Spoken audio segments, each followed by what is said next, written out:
Carolina had a voice.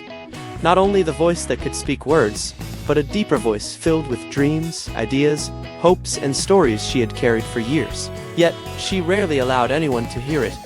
She was afraid of being judged, afraid her ideas would sound foolish, afraid someone might tell her that she wasn't talented enough. So, Carolina became an expert at silence. She listened while others spoke. She applauded while others performed. She encouraged everyone around her to follow their dreams while quietly hiding her own. One afternoon, she discovered an old notebook in a drawer. Inside were pages filled with poems she had written years earlier. She began reading them. Some were imperfect, some were unfinished. Some made her laugh, others made her eyes fill with tears. But every page contained something honest. It was her voice. The younger Carolina had written without worrying about perfection. She had simply written because her heart had something to say. That night, Carolina asked herself a difficult question. When did I become afraid of being myself? She didn't know the answer, but she knew she didn't want to spend another year hiding. The next morning, she decided to share one of her poems. Her hands trembled as she posted it. For several minutes, nothing happened. Then someone responded. The message was simple.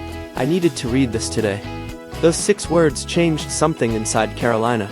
She realized that her voice didn't have to be perfect to matter. She continued writing. Some people loved her work. Some didn't understand it. A few even criticized her. But Carolina no longer allowed every opinion to decide her worth. She kept creating. She wrote about fear. She wrote about hope. She wrote about ordinary mornings, broken dreams, new beginnings, and the courage required to start again. Slowly, more people discovered her words. But the greatest change wasn't the attention. It was the confidence she found within herself.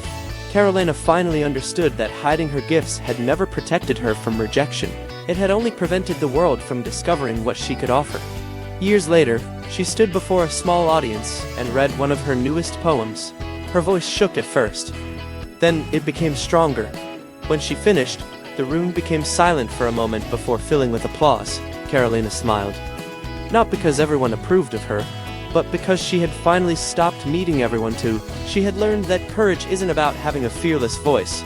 It is about speaking even when your voice trembles. She looked at the audience and remembered the girl who had once hidden her notebook in a drawer. That girl had been afraid of being heard. The woman standing there was grateful that she had finally found the courage to sing, and Carolina discovered a beautiful truth. Every person carries a song within them. Some songs take years to find. Some voices need time to become brave.